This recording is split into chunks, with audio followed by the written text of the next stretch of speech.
Welcome back to my channel. My name is Chris, otherwise known on Instagram and X as @CRT_sportscards. And today, in episode 2 of the Polar Bear Chronicles, let's dive into the most important players baseball has ever seen with a polar bear back. What is the goal? What is the intention around my new series called the T206 Polar Bear Chronicles?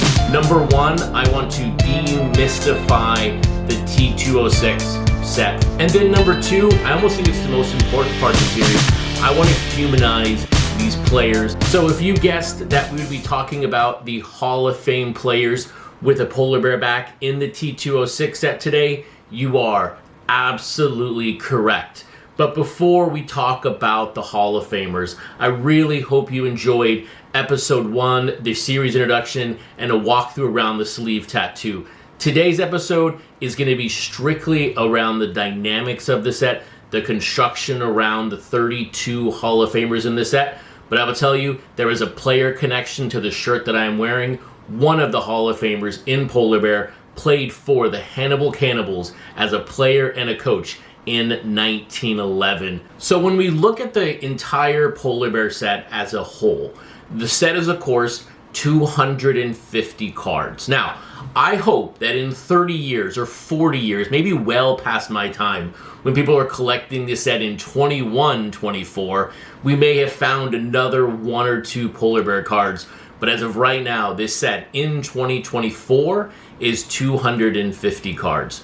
When you take a look at the Hall of Famers specifically, there are 32 of the 250 cards that have a Hall of Fame included player. Now, of those 32 cards, there are 26 different players, as there are 6 players in the set that have 2 cards apiece. Nobody and no Hall of Famer has 3 polar bears. There is a player with 3. We'll talk about that in the next episode when we talk about the regular part of the set. Now, how are you going to remember all of the information that I share with you today around the Hall of Famers? What I recommend you do after this video, go to my website, crtsportscards.com. On the upper left, there is a drop-down menu for T206 Polar Bear. There is an entire checklist that is searchable by any term, any number you want. So when you go to that top bar, you type in Hall of Fame, you are going to see every single player that is included in the set from a Hall of Fame perspective. If you want to search teams, search by a team. But everything is right there for you on the website, crtsportscards.com. You will also notice on the website there are 2 numbers. Number 1 is the population count of these cards in a graded SGC form, and the number to the right of it is the rank of where that card stands amongst its peers from 1 to 250. Now, I'll warn you, just because a card is ranked 250 doesn't mean it's cheap. Card number 250, the most graded card out there in SGC for Polar Bear back, is, of course, the Ty Cobb Red Portrait. And this is where I'll give you my number 1 suggestion when it comes to collecting either the entire T206 set or Polar Bear backs or any specific back that you really like. Go after the Hall of Famers first. Do not wait for them. Because here's the great thing. If you end up not putting the set together and want to move on to another project, those are always going to be the easiest cards to sell. Now, speaking on what is the weighted percentage of the entire set of Hall of Famers in the overall T206 set versus the Polar Bear set, does it get easier or does it get tougher when you collect just polar bears? In the entire 520 card set, I'm not factoring in Wagner or Plank here, 14.2% of the entire 520 card T206 set is of a Hall of Famer. The good thing here on Polar Bear, that number drops to only 12.8% of the entire 250 card set is of a Hall of Famer.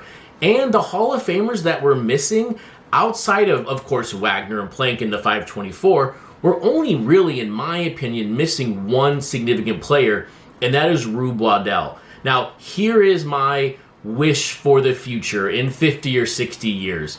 It doesn't make a lot of sense why Rube Waddell, who finished his career in St. Louis, when you think about Dimmitt and O'Hara, how he does not have a polar bear card.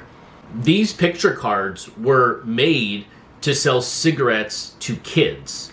And if they're going to spend the time, and remember, these were very, very intelligent marketers back in the day. Yes, it's 115 years ago, but these guys and women knew how to sell tobacco to children with these picture cards. And they're going to put Ray Dimmitt and Bill O'Hara, who are really insignificant, in a polar bear back with a St. Louis uniform to sell cigarettes, but they're not going to put Rube Waddell. Maybe this is like the Wagner and the Plank. In my opinion here, these were chase cards, printed very scarcely to help drive demand of the product. So fingers crossed we'll find Rube Waddell. But now getting back on track here around what you actually can collect in a polar bear back, do not make the same mistake I did. When I started this journey 4 years ago, Cobbs in raw form were just about $1,000. But I put it off and I put it off, and it ended up costing me about $2,000. I picked up this really rough A-grade Cobb bat off shoulder for $1.8K. That should have been a purchase for me years ago under $1,000.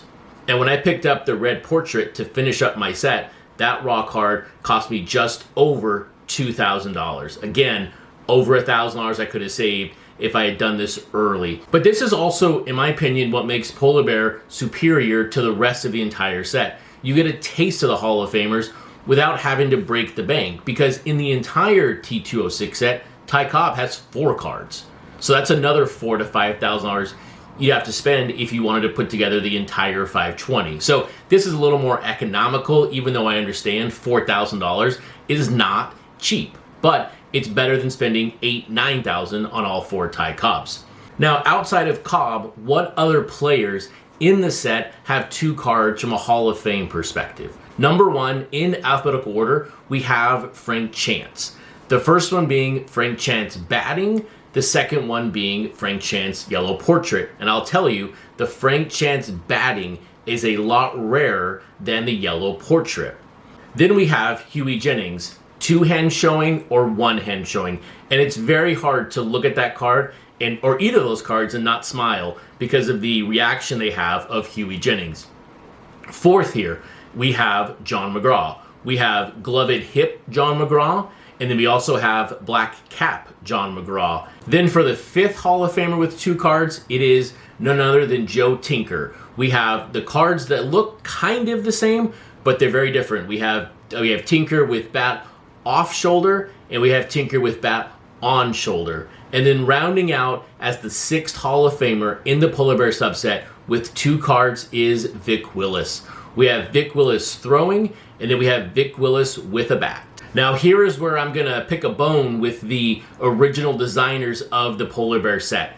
The next 3 players are obviously significant Hall of Famers, but in the Polar Bear set, their best card, in my opinion, from a visual perspective, is not represented. That is Christy Mathewson, Walter Johnson, and Cy Young.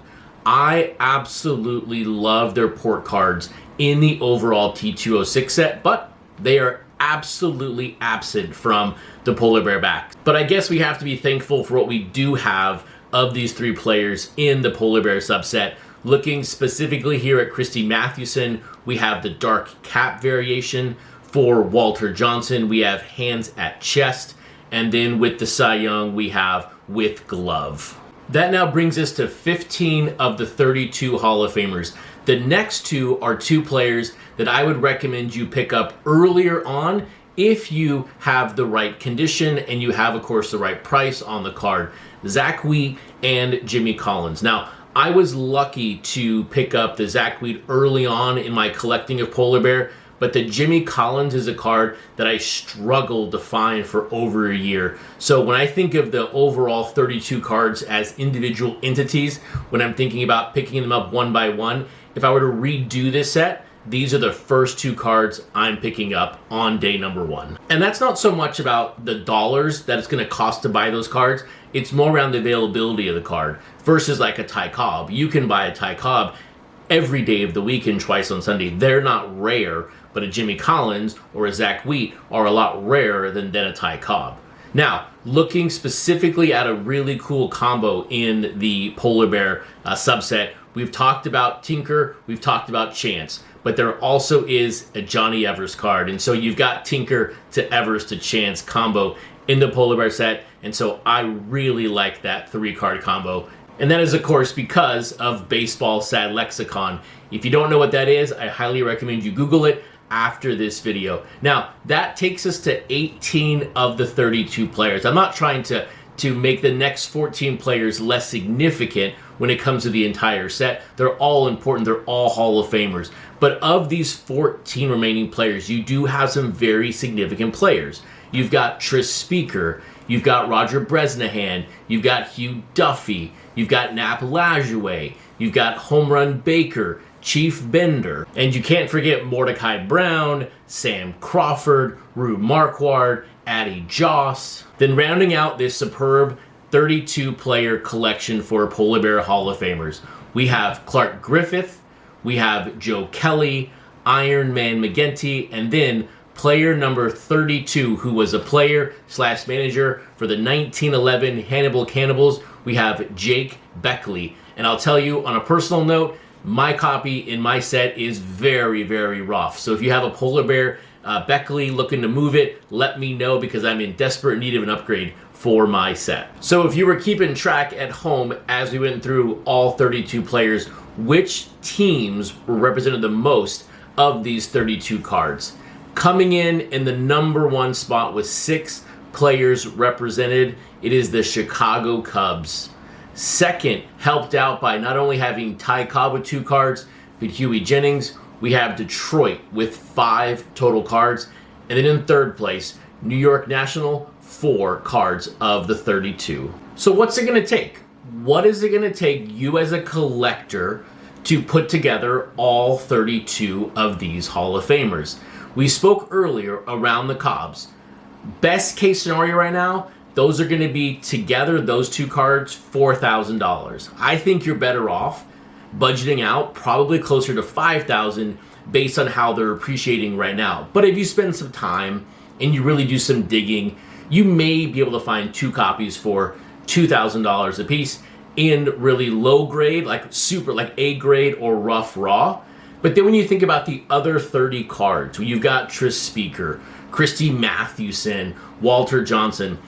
I think from a budget perspective, you got to be looking at, combined with the Cobbs, right around $12,000 to complete all 32 Hall of Famers. Now, that doesn't mean you can't do it for $10,000, or it may cost you $13,000 or $14,000 depending on the grade you want. My whole goal originally was to have a binder set and to keep the cost as low as possible, because I wanted to have a complete set versus what the condition was. I am moving now to more of a condition heavy set. So as I upgrade, I'll have some of these cards available. But as a brand new T206 collector, I would look to stay as cheap as possible on these Hall of Famers. But the great thing is, even if you start collecting, get to 6 or 7 and go, you know what? I don't like these cards, you can sell them. And that's the great thing about T206. You're the holder now, but someone is going to be the holder tomorrow of that card. They're all going to outlive us, and that's a great thing about T206.